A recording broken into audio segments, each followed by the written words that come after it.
राज्य के एक छोटे से गांव में बिरजू नाम का एक व्यक्ति अपनी पत्नी राधा के साथ रहा करता था। एक दिन की बात है, बिरजू अपनी पत्नी राधा से बोला, राधा, मैं तुम्हारे लिए कुछ लाया हूँ। इतना बोलकर बिरजू ने 2 सोने के कंगन राधा के हाथ में थमा दिए। ये तो बहुत कीमती कंगन है।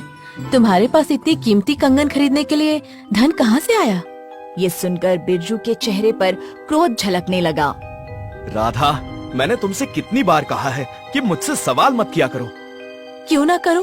गांव का हर व्यक्ति यही बात करता है कि मेरे पति एक चोर हैं। वो सब बकवास करते हैं। तो फिर मुझे बताओ कि तुम कोई काम धंधा तो करते नहीं, फिर तुम्हारे पास धन कहाँ से आते हैं? तुम भी गांव वालों की भाषा बोलने लगी। अरे मैं एक व्यापारी हूँ। अच्छा, कौन सा व्यापार करते हो तुम? व्यापार की बातें तुम्हारी समझ में नहीं आएंगी राधा।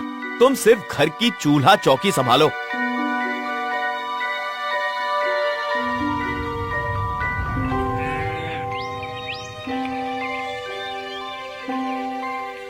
इतना बोलकर बिरजू सीधा अपने दोस्त मोहन के घर पर चला गया। मोहन भी एक चोर था। बिरजू को देखकर मोहन खुश होता हुआ बोला, मुझे तुम्हारा ही इंतजार था। मोहन, मुझे लगता है कि हम दोनों को अब गांव छोड़कर किसी और गांव में रहना होगा। गांव में अब लोग हम दोनों को संदिग्ध नजरों से देख रहे हैं।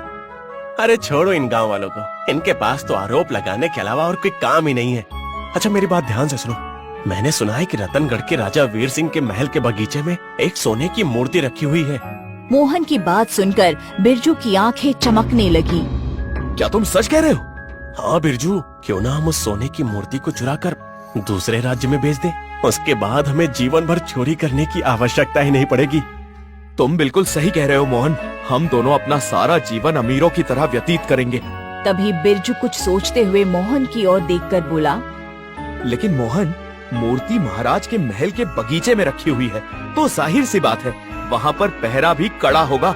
मैंने सुना है कि उस मूर्ति के आसपास कोई नहीं भटकता। यहाँ तक कि राजा वीर सिंह भी कभी कभार ही उस मूर्ति को देखने के लिए जाता है। शायद वो भी यही देखने के लिए जाते होंगे कि मूर्ति किसी ने चोरी तो नहीं कर ली। लेकिन तुम चिंता मत करो मोहन, इस बार जब राजा मूर्ति देखने के लिए बगीचे में जाएंगे तो उन्हें वो मूर्ति वहाँ पर मिलेगी ही नहीं, क्योंकि तब तक हम दोनों उस मूर्ति को चुराकर दूसरे राज्य में बेच चुके होंगे।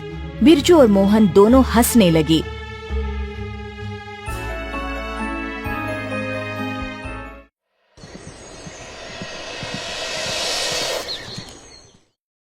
अगले दिन मोहन अपनी पत्नी राधा से बोला, मैं कुछ दिनों के लिए बाहर जा रहा हूँ राधा। तुमने अभी तक मेरे सवाल का जवाब नहीं दिया कि सोने के कंगन तुम्हारे पास कहाँ से आए? मेरे पास तुम्हारे इन बेकार सवालों के लिए समय नहीं है राधा। इतना बोलकर बिरजू अपने घर से बाहर निकल गया। बाहर मोहन उसका पहले से ही इंतजार कर रहा था। वो दोनों सीधे रतनगढ़ की ओर रवाना हो गए।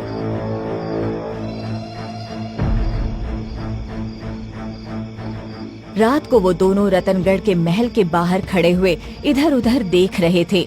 तभी उन दोनों की नजर महल की दीवार पर बने हुए एक छोटे से लकड़ी के टूटे हुए दरवाजे पर पड़ी। बिरजू आश्चर्य से मोहन की ओर देखकर बोला, मोहन, बड़ी अजीब बात है। महल की दीवार पर ये छोटा सा लकड़ी का दरवाजा क्यों बना हुआ है, और वो भी टूटा हुआ है?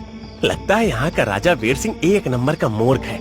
इसने तो हम दोनों चोरों को महल के अंदर घुसने का बड़ा आसान रास्ता दे दिया। अब ज्यादा सोचो मत, अभी आसपास कोई नहीं है। चलो इसी टूटे दरवाजे के जरिए हम दोनों महल के अंदर प्रवेश कर जाते हैं। मोहन की बात सुनकर बिरजू मुस्कुराने लगा। कुछ ही देर में वो दोनों उस दरवाजे के अंदर घुस गए। दरवाजे के अंदर घुसते ही उनकी आंखें आश्चर्य से फटी की फटी रह गई। दरअसल वो दोनों महल के अंदर बने हुए एक बगीचे में बैठे हुए थे, जहाँ पर अंधेरे में उस सोने की एक बड़ी इंसानी आकार की मूर्ति जगमगा रही थी। बिरजू आश्चर्य से मोहन की ओर देखकर बोला, मोहन, ये टूटा हुआ दरवाजा तो महल के बगीचे की तरफ ही खुलता है। मुझे तो कुछ गड़बड़ लग रही है। कैसी गड़बड़? तुम स्वयं ही सोचो मोहन कि बगीचे के ठीक सामने लकड़ी का टूटा हुआ दरवाजा है। इस राज्य में और भी चोर होंगे। आखिर अब तक किसी ने इस सोने की मूर्ति को चुराया क्यों नहीं? तुम भी पता नहीं क्या क्या सोच रहे हो बिरजू। अरे हो सकता है कि ये दरवाजा कुछ समय पहले ही टूटा हो और इसके बारे में किसी को कुछ पता ही ना हो, या अब तक किसी की नजर ही ना पड़ी हो। मोहन की बात सुनकर बिरजू गहरी सोच में डूब गया। बिरजू को गहरी सोच में डूबता देख मोहन मुस्कुराता हुआ बिरजू की ओर देखकर बोला, अब तुम सारा समय सोचने में ही गवा दोगे या इस सोने की मूर्ति को उठाने में मेरी मदद भी करोगे? ऐसा मालूम होता है जैसे कि ये राजा वीर सिंह के खानदान के ही किसी राजा की सोने की मूर्ति हो। इतना बोलकर मोहन ने जैसे ही उस सोने की मूर्ति को हाथ लगाया, अचानक उस सोने की मूर्ति की बंद आंखें खुल गई और वो क्रोध भरी नजरों से मोहन की ओर देखने लगी। ये देखकर मोहन और बिरजू के हाथ पैर फूल गए। तभी उस मूर्ति ने मोहन का हाथ पकड़ लिया। मोहन का हाथ पकड़ते ही मोहन और वो सोने की मूर्ति वहाँ से गायब हो गई। बिरजू हड़बड़ाता हुआ अपने आप से बोला, ये कैसे हो सकता है मोहन, और वो सोने की मूर्ति गायब कहाँ हो गई? तभी बिरजू के कानों में कुछ सैनिकों का शोर सुनाई दिया। बिरजू तुरंत उस टूटे हुए दरवाजे से बाहर भाग गया।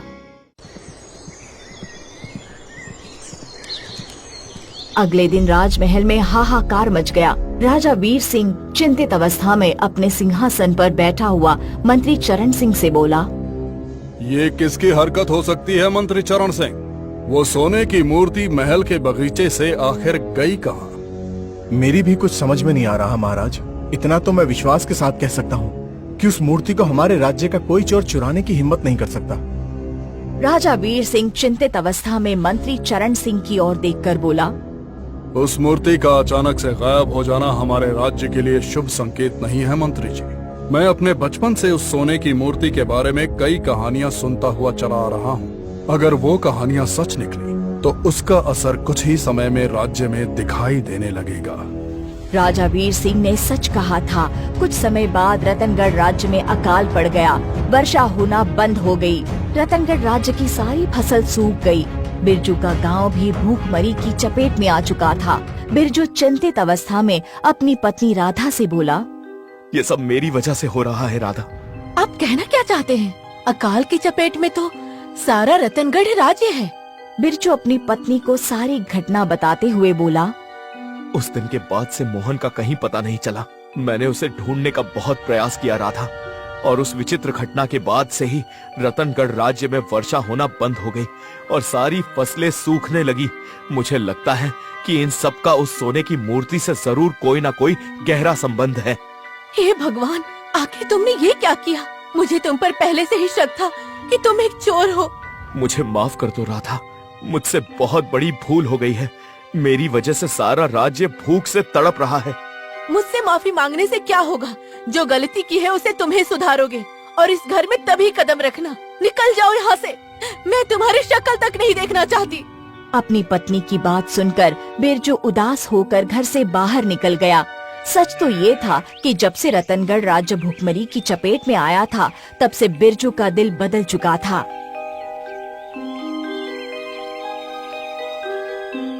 बिरजू उदास होकर एक घने पेड़ के नीचे गहरी सोच में गुम था कि तभी एक साधु की आवाज उसके कानों में टकरा गई।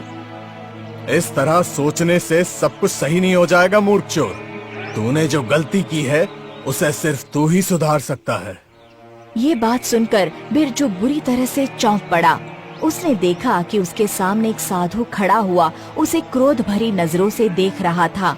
बिरजू साधु से कुछ कहने ही वाला था कि तभी साधु उससे बोला, मुझे कुछ भी बताने की आवश्यकता नहीं है। मुझे सब पता है। तूने अपने चोर साथी की मदद से राजा वीर सिंह के महल के बगीचे से उस सोने की मूर्ति को चुराने का प्रयास किया, मगर चुराने से पहले ही उस सोने की मूर्ति तेरे दोस्त को लेकर कहीं गायब हो गई। आप बिल्कुल सच कह रहे हैं साधु महाराज, लेकिन आपको कैसे पता?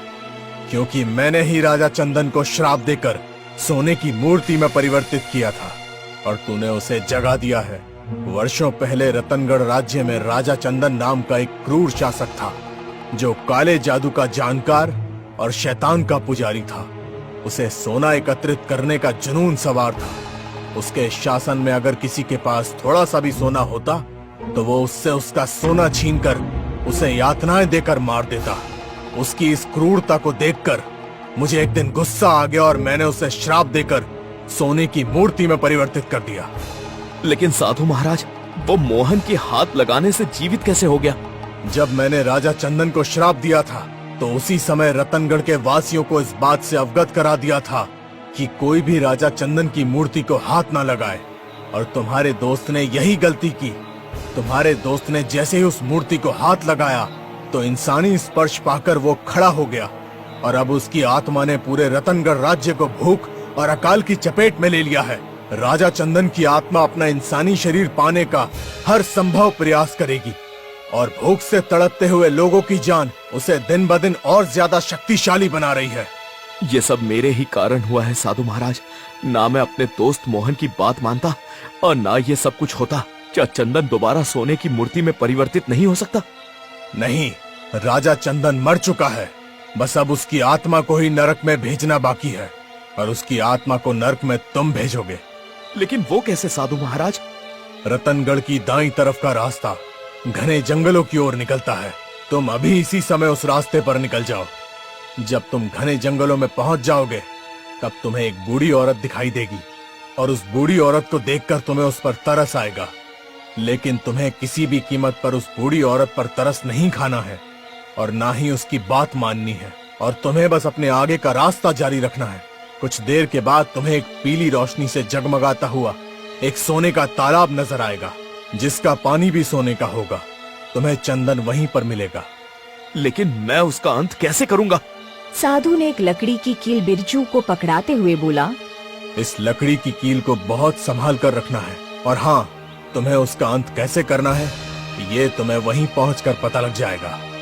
साधु की बात सुनकर बिरजू तुरंत अपने घोड़े पर बैठ गया और अपने घोड़े रतनगढ़ की सीमा के दाएं तरफ दौड़ाने लगा।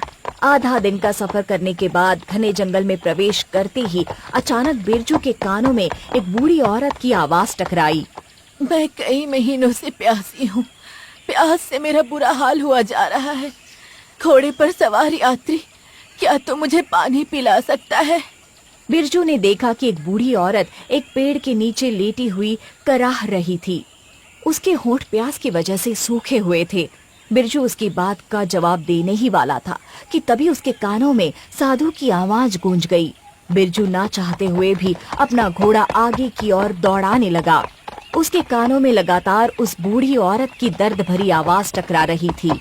बिरजू का मन बार बार यही कह रहा था कि उसे उस औरत की मदद करनी चाहिए, मगर साधु के वाक्य उसके कान में टकराते जा रहे थे।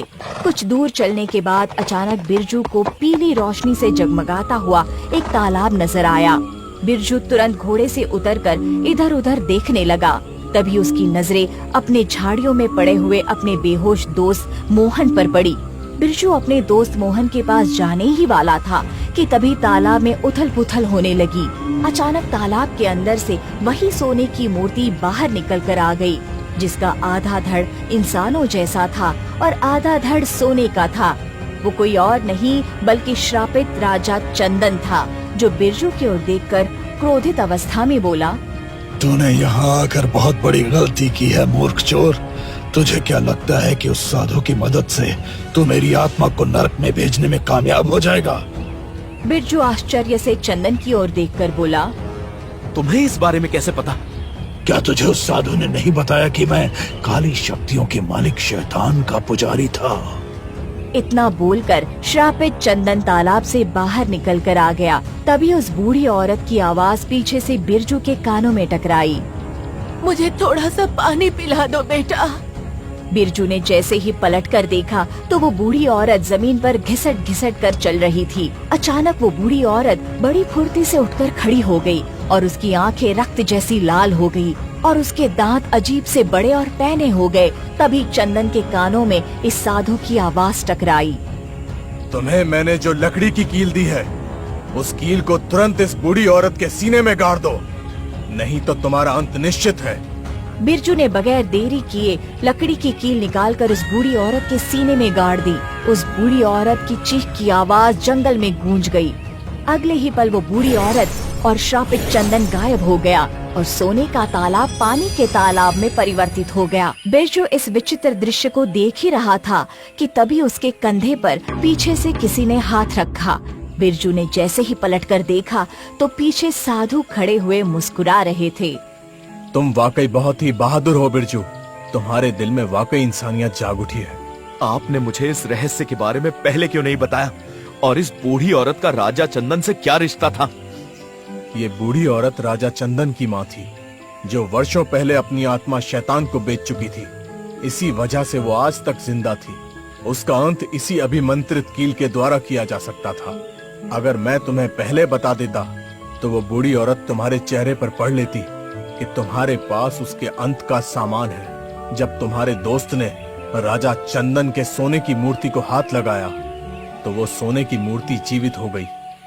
मैं जानता था कि राजा चंदन दोबारा जीवित होकर अपनी शक्तियां पाने के लिए अपनी माँ के पास ही जाएगा।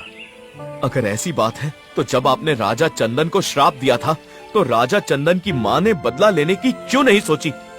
क्योंकि मैंने रतनगढ़ राज्य की सीमाओं को मंत्रों के दायरे से बांध दिया था। चंदन की माँ चाहते हुए भी रतनगढ़ की सीमा में प्रवेश नहीं कर सकती थी।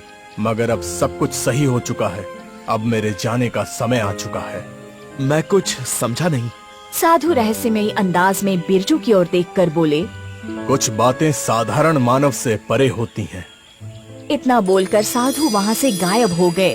साधु के गायब होते ही मोहन को होश आ गया। बिरजू मोहन को लेकर गांव आ गया। रतनगढ़ राज्य में अब सब कुछ सही हो चुका था। बिरजू अब सुधर चुका।